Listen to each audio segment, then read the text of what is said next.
Welcome back to Rinoa Reviews, and also welcome to the first day of Street Fighter Week.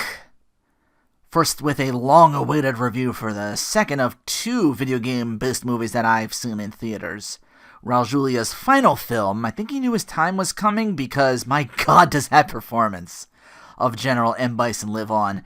About as much as the USA Network cartoon Street Fighter does a little later on, which I'll do, hope to do episodic reviews of later down the line, like I said. But I can't talk about that cartoon without first mentioning this, since the cartoon does have elements from this movie. It actually continues on from this movie. So here's my review of Street Fighter. Our first character is a shot of Bison as all the world's news networks talking about the crisis in Shadaloo and that allied nations, all in these blue camouflage, starting to take back some of the territories. But as our second Street Fighter character showcases reporter Chun-Li saying Bison's a mad dictator and has seized 63 AN relief workers, demanding $20 billion for their safe release. The soldiers guarding these workers were also nabbed, most killed in action. The other three brought by Zangief to Bison in his lair to kill them personally? Geef working for Shadaloo?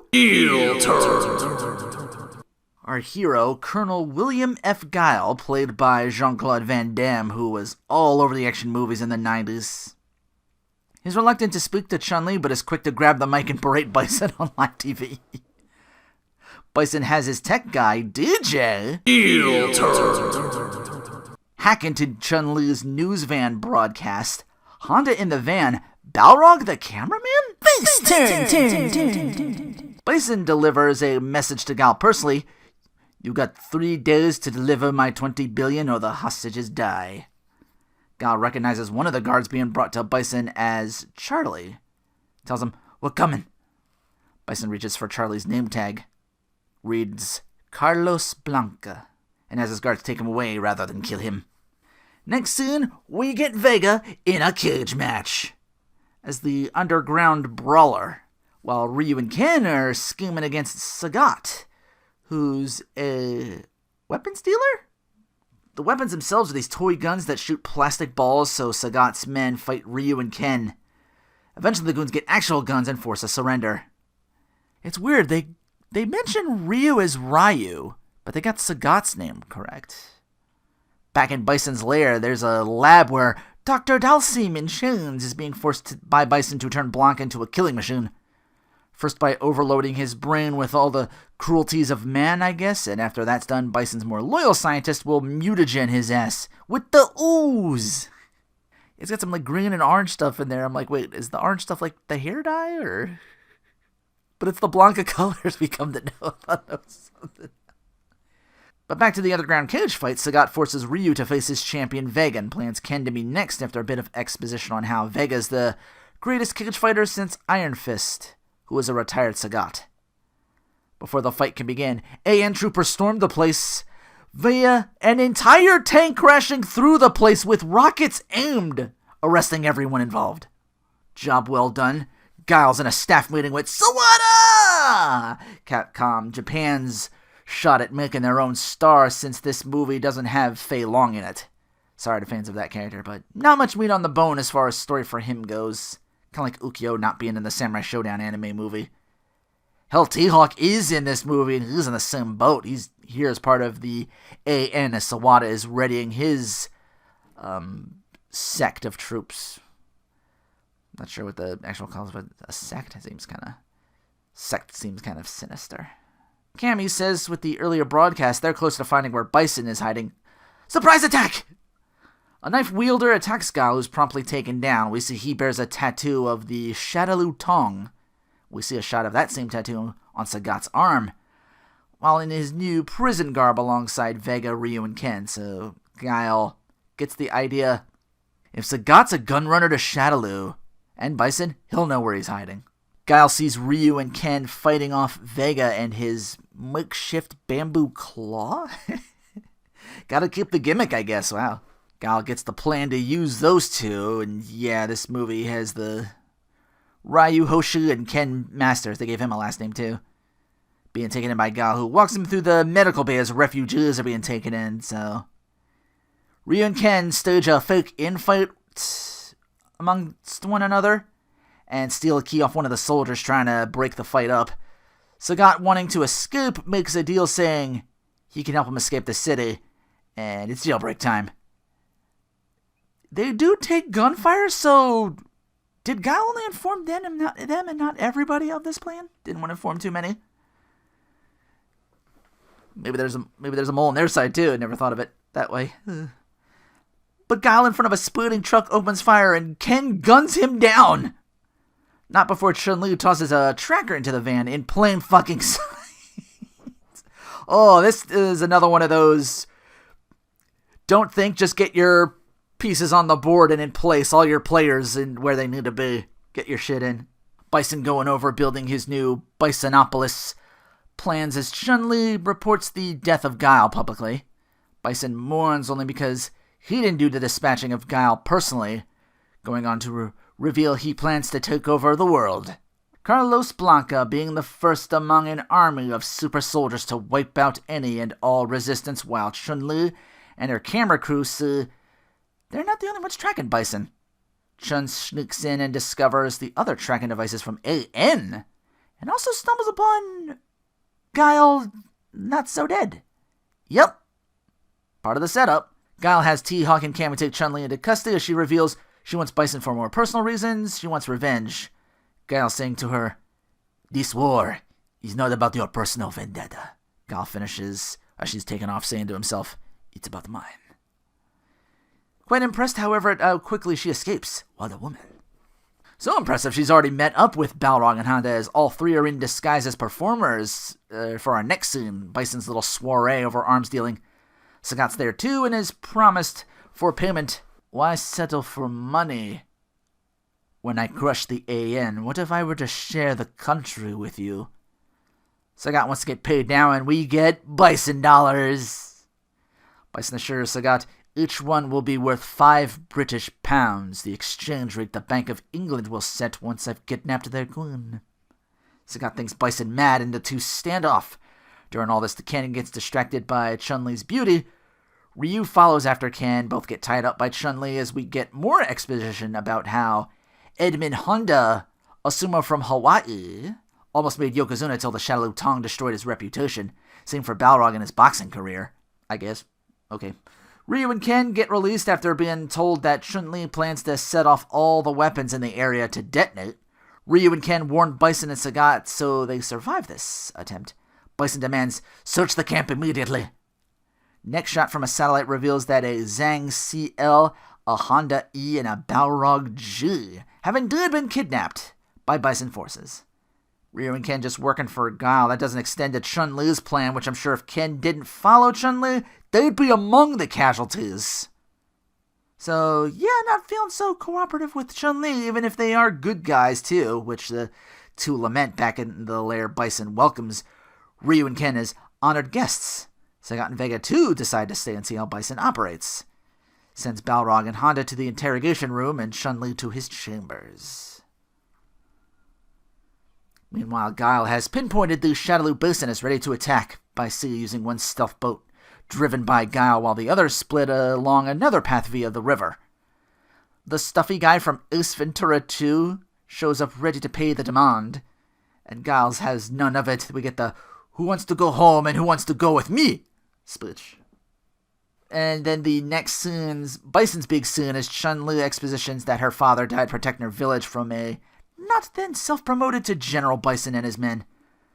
Bison had the man shot and he says, "I don't remember any of it. For you, the day Bison graced your village was the most important day of your life. But for me, it was Tuesday."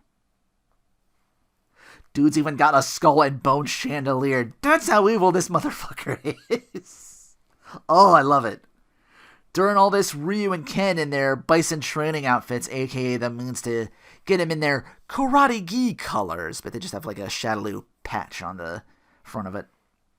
They attack the interrogation guy to save Balrog and Honda, who have used their combined strength to free themselves and try to choke out Ryu and Ken when they show up. before they finally reveal, hey, we're on the same side. More exposition from Chun-Li about how she studied many martial arts so she could end Bison's reign of terror herself. Bison scoffs, thinking she's always hid behind her sumo and boxer, so she's no threat whatsoever. Yes, that's what she wanted you to think. In her sort of champion edition colors. She attacks, but as the others arrive, the upper hand's lost. Bison retreats and has the room gassed, taking down his would-be dispatcher. Meanwhile, Dr. Dalsum sneakily uploads some more of the, good side of humanity. He went chapter black for a while, but then we did the chapter white to Blanca to keep him from going total monster. But if you look closely, the mutagen has already taken effect. Now with 5 more hostages chained up, Bison gloats, "Had you been working together instead of against each other, you might have been successful." While Guile stealth boats in, it's Nightboat, the crime-solving boat. And also the radar station-destroying boat. Bison with backup sonar detectors jam the stealth. Bison sees the boat coming and readies turrets and demands the boat driver identify himself. It's Guile saying, "This is the collection agency, Bison. Your ass is 6 months overdue, and it's mine." So many good lines in this movie. Sagat's shocked to see Guile alive, and that's the cue for Bison's, "Of course! His death was designed to ingratiate his spies with you. I guess you didn't sue that, did you?" That's all good. It's all so good. Bison readies his levitating chariot desk thingy complete with the Street Fighter II arcade buttons and joystick just to release sea mines to blow up the boat. Jack warns, "They got us locked." Guile, Hawk, and Cammy bail in time for the boat to be destroyed as we get Bison's "Game over!" Below the lab, the guard notices Dalsim's other programming and tries to stop him. In the struggle, Carlos Blanca, now all Blanca, is released and quickly aids Dalsim. From the sea, Guile and crew stealthily storm the front gates of Shadaloo. Guile arrives to the lab and is assaulted by Blanca. Ah! Guile somehow knows this is Charlie. This is why I wait to review these, seeing the movie, so it's fresh or I miss shit like this. How does he know? He's shirtless. He's still wearing the blue camo pants of the AN, but that could be anybody. Blanca regains his cool, noticing it's Guile, tries to plead with him. He's like, oh. He's scared now because he's turned into this monster screaming, "Help me!" And Guile reaches for his gun? Dalsim emerges and puts a stop to that.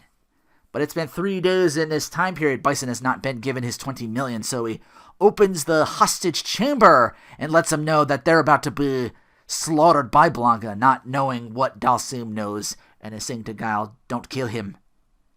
He's just different. He still hasn't learned the capacity for good and evil. What right have you to kill him?" As the incubation chamber opens, Dalsim tells Guile, "The real monster's up there, expecting to see his creation."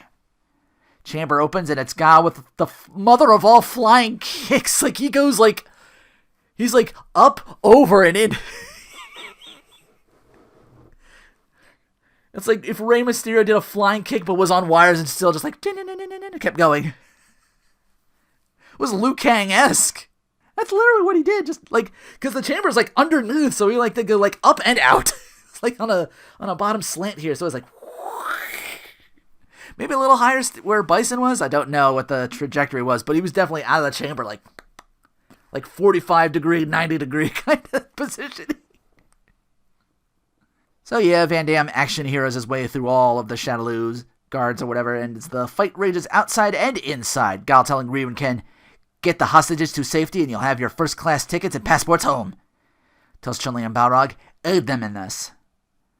I say just those two, because 2 grappler big guys in Honda and Geef get their one-on-one on. No scenes really shared between the two to maybe warrant a showdown, but it's happening. Ken's all about leaving before he gets killed in the coming crossfire between AN and Shadaloo outside, ready to just up and bail. Ryu, I guess, having dealt with Ken's decision-making, has had enough of his bullshit and decides he's going to stay and help. Bison also electing to stay and fight as a warrior. DJ, having none of that, silently slinks off. But Bison and Guile face off as they both tell their soldiers to take it outside, leaving the two to go at it one-on-one. The purity of unarmed combat, as Bison puts it. Both men getting what they want. Raul Julia delivering the Bison victory quote, "Anyone who opposes me will be destroyed," still gives me chills. It didn't when I saw it in the movie theater back in 94, and it does now. Oh, and Balrog has boxing glove now. Where'd he find those? He was wearing the blue trim he got on under the civvy clothes he had on during his confinement, so maybe he had those in his pocket or something? Guile gets a lot of the upper hand on Bison, kicking him all over the place. Baby rope swinging onto that flying chariot Bison has, and then Guile kicks Bison off of it. We get our first actual Street Fighter move. Maybe second? I think Cammy says thrust kicked, but I blinked and missed it. Guile gets two quote-unquote flash kicks. They're like little somersault things. Maybe more akin to maybe like how the EX series make them look. Somersault! And then dodges Bison and kicks him again. Wait, I think Somersault's Alpha 3. I'm trying to remember. But yeah, he dodges Bison, kicks him again into DJ's tech, and he gets shorted out. He gets electrocuted. So Bison delivers the news to Cammy via communicator, leaving the computer to pull Bison back up and zap him? Huh? DJ slinking off meanwhile. I should have stayed at Microsoft. Stealing away some of Bison's riches. Runs away here and someone else come in. It's Ken with the same idea. Uses a console in Bison's chamber. Is like, okay, so this ripped off, so we got the communicators and we're ripping off the, kind of the Super Mario Brothers. They're not using a gun, but it is like touchscreen computers looking like, okay, where is everything in this layer? He's like looking for the exit and spots Ryu. It's like, oh, hey, where are you right now? Oh, Vega's coming in. Oh, Sagat's coming in. It's a 2-on-1. He tries to over a loudspeaker, he's walking into a trap, but to no avail. He's like, oh, he doesn't notice. It's like, all right, I gotta go help his ass. But yeah, Vega and Sagat, who the latter, after seeing the war at their doorstep, say, all that remains is revenge. But back to Bison, with his newfound superconductor electromagnetism. Surely you've heard of it. It levitates bullet trains from Tokyo to Osaka. It levitates my desk, where I ride the saddle of the world. And it levitates me. Not psycho power, but superconductor electromagnetism makes a man wearing metal boots light up and literally fly at Guile. Something wrong, Colonel. You came prepared to fight a madman, and instead you found a god? I should have had all his quotes practically written down. That's what this review is. I can't help myself. While this goes on, Ken joins Ryu and makes the fight between Vega and Sagat more fair. Ryu throwing a two-fisted punch, and there's a quick flash of the whole movie. I guess that's a Hadouken? Vega kips up in Rolling Claw. Ken does level Sagat with a Shoryuken that doesn't even look like he left the ground. Still standing Shoryu? Maybe one that doesn't leave the ground, like, imagine the recovery time on that, just Shoryu. Maybe they thought of that and did like the custom combo for Alpha 2. A single spin kick from Ryu, kinda vaguely Tatsumaki. Downs Vega and Ken finishes off Sagat, who gives Sagat the statue he was looking to pawn, I guess, and make money. Here you go, Sagat, I owe you. If I hadn't met you, I might have become you.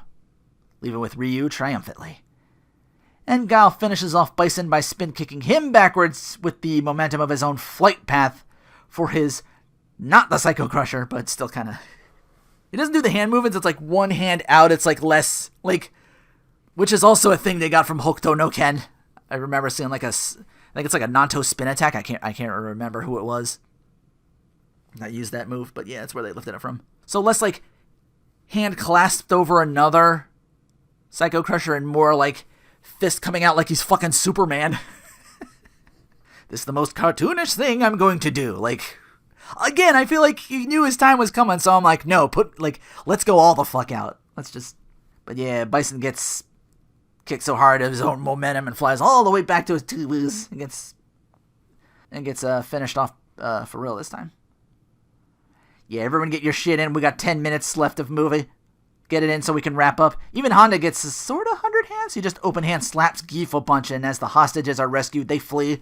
And Chun-Li has to tell Honda, come on, run. Geef's like, wait, we're not done yet. DJ. Geef, being lawfully evil, says, the enemy of freedom's at our doorstep. DJ rations, our boss is the enemy. These people came all over the world to stop him. Geef's all, if you knew this, why work for Bison? DJ reveals he was getting paid ridiculously to do so. Geef laments, you got paid? Turn. He uses his big boy strength to open a collapsing door and helps the hostages escape. Who by now does look like the Trunks. I don't know what that was. Did he roll up his sleeves? Did his like pant legs get tore up or something like that? What happened during that whole fight of... Like, they cut in and out, but they even wrestle, like, through Bison's little Bisonopolis model map thing from the earlier speech in the movie. They tear that room to shit. Just grappling each other. Sawada with, like Japanese subtitles. Like, oh, we got something on the monitor, That's all he really gets is he just watches Godzilla noises from Honda and Geef. I'm like, wow, really? Run, it's Godzilla! Yes, but due to international copyright laws, it is not Godzilla. Still, we should run like it is Godzilla! Though it isn't. Gal headed back to look for Blanca. He decides he and Dalsim, who had time to, I guess, shave his head bald during this time. Dalsim says, he must atone. So yeah, we get our main guy didn't make it out of burning building trope during this. Sagat found DJ, and they flee, escaping the AN, who had just won the war and has all the Shadaloo's men under arrest. DJ gets his severance pay in Bison dollars. Wah, wah. Guile, of course, makes it out. Everyone's happy. Chun-Li asks, how about that interview? Guile says, sure, but only if you wear that dress. You mean that dress Bison had in his weird man cave? Guile's already forgotten about his fucking best friend who became a mutant and left to die. They didn't bring him out at all. Yeah, this whole movie can be best described in this rule of 3. 1. Doesn't matter how or why, but get to your places in story. 2. Doesn't matter how or why, but get to your iconic stuff from the games. AKA get your shit in. And 3. Raul Julia saves this movie. Vaya con Dios. Can you tell who my best character is gonna be? Imagine this movie if you can without him. And I'm talking just Raul Julia in general. Like, he's got the stompers too from the Mario Brothers movie. Sleeker with the power of superconductive electromagnetism. Whether that actually is superconductive electromagnetism or not, it just sounds cool. Sure, whatever, yeah. You're awesome. Superconductor electromagnetism. Woo! Bison alone is what makes this movie as memorable as it does. There's a lot of good lines from other characters, too. Like, I quoted quite a bit of this movie. I even get to Geef's like, quick, change the channel. Like, people like Double Dragon for being like a good, bad movie. This is the creme de la creme. Alright, I gotta get to worst character. I don't want to say T-Hawk. He's the least memorable character. Sometimes that's just sometimes for worst, it's just like not even like worst in story or just like, sometimes it's just like, wish he did more or something like that. Like, yeah, T-Hawk, he doesn't even show up for any of the fighting games based off the movie. Hell, DJ and Blanca don't fight in this movie, and they both got in the console version of the game. If he didn't have that headband, you'd have no clue who he was. They mention his name earlier and before that happens in the movie, but yeah, forgettable and a cast of unforgettables here and there. Power-off moments. Guile finding his friend mutated and just decides to off him. It felt wrong when I first saw it as a kid. It feels wrong now. Arguably a bit out of character for Guile. And again, the series, how did they really make mention of this? Because the series are all chummy again. Like, Blanca lives.